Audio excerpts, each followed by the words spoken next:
뭐야 이거가? 자, 그러면 여기 한 1번을 먼저 봅시다. 1번. 이게 우리나라 영향을 주는 기단을 이제 월별로 지금 표현하고 있는 것들인데 먼저 이거를 보기 전에 요거를 먼저 좀 따져볼 필요가 있어요.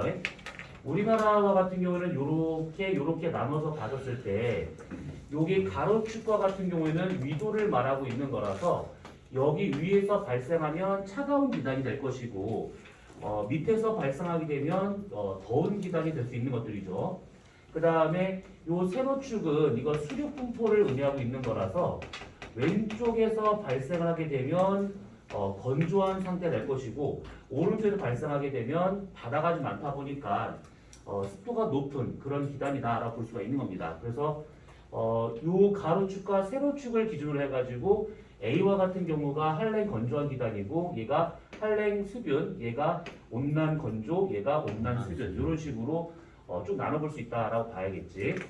요 놈이 시베리아 기단이고 요게 북태평양 기단이고 요게 양치강 기단이고 요게 오호츠크의 기단이죠. 보통 얘가 겨울에 영향을 주는 기단이고 얘가 여름에 영향을 주고 있고 양치강 기단은 봄하고 가을과 같은 환절기 때 영향을 주고 있는 것이고 그 다음에 오호츠크의 기단은 초여름에 영향을 주고 있는 장마전선을 만드는 기단이라고 봐야겠지. 아무튼 뭐 요렇게 좀 되고 있는 상황입니다. 자, 그러면 여기에서 A와 같은 경우가 1, 2, 3월이니까 요놈이 시베리아 기단이다라고 봐야겠지. 그 다음에 D와 같은 경우는 7, 8, 9에 영향을 주고 있으니까 마침 여기 또 이게 다 똑같은 것 같네. 여기 같은 경우가 이게 지금 북태평양 기단이다라고 될 것이고 그 다음에 B 3, 4, 5월에 주는 거 여기 10, 11, 12월에 주는 거 얘 같은 경우가 양지강 기단이 될 것이고 6월을 기준으로 5, 6, 7 요때 초여름에 좀 살짝 세력이 확장하고 있는 요게 오호츠크의 기단이다라고 봐야겠지. 보통은 6월 중순부터 7월 초까지 요때가 장마가 만들어지고 있는 시기니까 요거에 영향을 받아서 얘랑 만나서 장마전선이 형성되더라 이렇게 볼 수가 있는 겁니다. 자, 그러면 기억 A는 요것이 A가 요런 것이다. 거기서 맞겠지 이거는. 그 다음에 장마는 BC 기단에 의해서 아니에요. BC가 아니라 CD 기단에 의해서 만들어진 것들이지. 그거 틀렸겠고 D 기단이 발달하면 북태평양이 발달하면 황사가 심해진다. 황사는 여기 저쪽 멀리 이쪽 중국 요쪽 내륙 쪽에서 발생해서 이렇게 넘어오고 있는 거잖아. 보통 이 황사가 우리나라에 영향을 줄 때는 봄, 가을이죠. 그러면 봄, 가을에 영향을 주고 있는 양지강 고기압에 의해서 여기 나와 있는 다 고기압입니다. 다 고기압. 그래서 양지강 고기압에 의해서 만들어지는 거기 때문에 D가 아니라 B라고 봐야 돼서 답은 기억 하나밖에 안 되는 겁니다. 자, 그러면 본 김에 여기 3번 문제도 보도록 합시다. 자, 3번을 보게 되면 이렇게 기단이 쭉 되어 있는 것이고 여기 지금 행정안전부 요즘 이게 맞나? 부서 이름이? 아무튼 행안부에서 나타나고 있는 것인데 황사경보가 지금 뜨고 있대요. 그러면 아무래도 황사경보에 의한 거니까 맞나? 황사가? 맞네. 그러면 시 양지강 기단하고 상관이 있다라고 봐야겠죠. 자, 그러면 기억 건조한 성지의 기단은 A와 B가 될 것이다.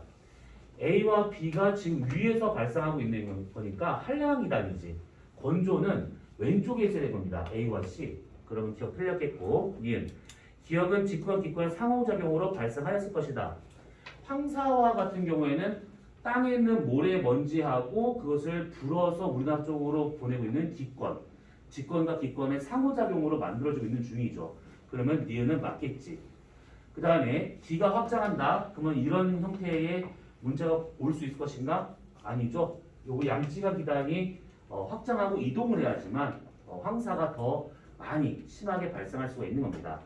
그러면 답은 니은 하나밖에 안 되는 것이지. 좀 기억이 나요 이제. 네. 자, 그 다음에 2번 문제를 보시게 되면 이게 아까 방금 봤던 것들이지. 시베리아, 그 다음에 양지강, 그 다음에 요게 북태평양, 요게 오호츠크. 얘가 지금 뭐냐면 요거 적도기단입니다. 적도기단이라고 이렇게 표현을 하는데 사실 이 적도기단이라는 말보다는 태풍이라는 말이 더 익숙한 것이죠. 그래서 이게 여름철에 우리나라 쪽에 북상하고 있는 단일기단, 태풍 이렇게 보면 될 것 같아요. 자, 그러면 이렇게 있는 상태에서 자, 먼저 이렇게 지금 표시하고 있다. 자, 그러면 기억. 가는 습도에 따른 분류가 될 것이다. A, B하고 C, D 이래. 그러면 A, B는 대륙에서 지금 만들어지고 있는 거니까 건조하고 C, D는 해상에서 만들어지고 있으니까 세균하고 습도에 따른 분류가 맞겠죠. 니은 나는 온도에 따른 분류가 될 것이다. 되어 있는데 A하고 E, 그 다음에 B, C, D 되고 있으니까 위에 있는 거냐 아래에 있는 거냐 그러겠지. 그 다음에 디귿 다는 풍속에 따른 분류가 될 것이다. 그래서 C, D하고 A, B, E가 되어 있는데 이거는 풍속하고 상관이 없어요. 무슨 말이냐면 풍속이 제일 강한 것은 얘가 제일 강해. 태풍이니까. 근데 두 번째로 강한 것은 누구냐라고 하게 되면 융합성 관계가 제일 좁게 나타나고 있는 얘가 두 번째 제일 강합니다. 그러면 얘가 지금 그렇게 풍속으로 구분할 수가 없더라 라고 봐야 됩니다. 그럼 답은 기억과 니은. 그러면 다는 뭘로 구분한 거예요? 그냥 임의대로 그냥 잡은 것 같아요. 특별한 어떤 분류 기준이 없습니다. 그래서 답은 기억과 니은 밖에 안 돼요. 자, 4번. 우리나라 영향을 미치는 기단의 학생 ABC 말하는 내용이다. 자, 여기서 헛소리하는 사람이 누구냐? 이걸 찾는 것인데, 자, 우선은 잘 안 보이네. 자, 시베리아 기단이 확장되면 우리나라에서는 한파가 올 수 있다. 추워요. 엄청 춥습니다. 맞고요. 양쯔강 기단은 장마전 형성되는 과정에 직접적인 역할을 하고 있다. 아니죠. 양쯔강 기단은 장마전선과 상관없이 얘하고 얘가 서로 만나서 생기는 게 장마전선이죠. B가 틀렸네. 오호츠크의 기단은 한랭 가스탄 기단이다. 그렇죠. 그러면 A하고 C 두 개밖에 안 될 겁니다. 앞부분의 문제야. 우선은 뭐 쉽게 풀 수가 있어요.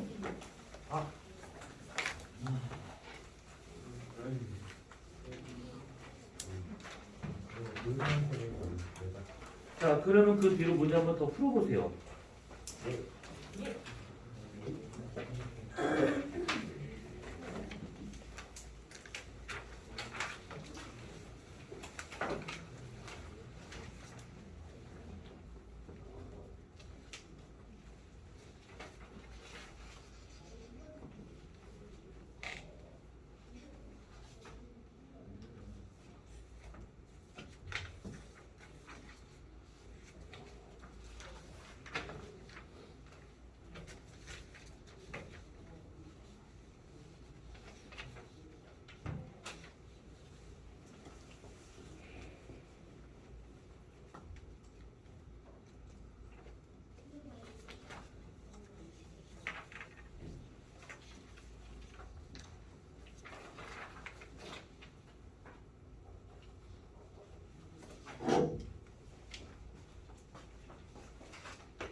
앞에 쓰여 있는 저 문제부터 먼저 풀어보세요.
잠깐 쉬었다 하도록 합시다. 자, 5번과 7번입니다.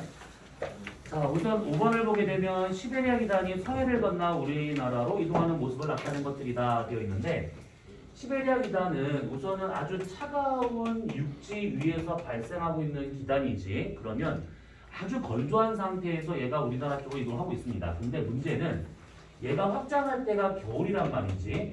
그러면 이 육지하고 바다하고 똑같이 냉각이 된다. 겨울철에 냉각된다 라고 하게 되면 확실히 얘가 열 용량이 크다 보니까 온도 변화가 잘 안 생겨요. 그래서 육지보다는 여기가 상대적으로 따뜻한 바다가 될 수 있다는 얘기죠. 그러면 기단이 이렇게 따뜻한 바다 위에 있다. 그러면 밑에 부분만 가열이 되기 시작할 것이고, 그러면 위로 공기가 뜨면서 애초에 위에 있었던 찬 공기는 밑으로 이렇게 떨어지더라 라고 볼 수가 있는 것이지. 그래서 이 기단이 이 상황을 지나가면서 상당히 심한 대류 현상이 나타나게 될 것이고, 이런 것들을 지구과학에서는 불안정하다라고 이렇게 표현을 합니다. 상하 운동이 좀 되게 활발하게 일어나는 상황을 불안정하다라고 표현하고 있는 중이지. 그 상태에서 얘가 넘어와서 우리나라까지 왔다. 그러면 대류 현상에 의해 가지고 높게 발달하는 저군형 구름이 생길 것이고, 그러면 여기서 수증기를 많이 먹었기 때문에 음결량도 많이 나면서 특히 겨울이니까 눈이 막 떨어집니다. 그래서 우리나라 서해 지방에 폭설이 나타날 가능성이 크다, 이렇게 볼 수가 있는 것이죠. 그래서 우리나라 서해 지방에서 발생하는 폭설은 요거는 이제 기단 변질에 의한, 기단이 이동을 하면서 이렇게 변질됐었을 때 나타나더라. 자, 그러면 기억. 이동하는 동안에 점차 기온과 습도가 낮아진다. 기온도 높아지고 습도도 높아지고 있는 것이지. 그래서 결국은 온난 다습한 기단으로 바뀌는 겁니다. 니은 기단이 이동하는 동안에 점차 안정해진다가 아니라 불안정한 상태가 되면서 높은 저군형 구름이 형성이 돼요. 디귿 A 지역에서는 폭설이 내릴 수 있을 것이다. 그렇네. 그럼 답은 디귿 하나밖에 안 됩니다. 자, 요거랑 비슷한 문제가 오른쪽 7번 문제가 이런 경우예요.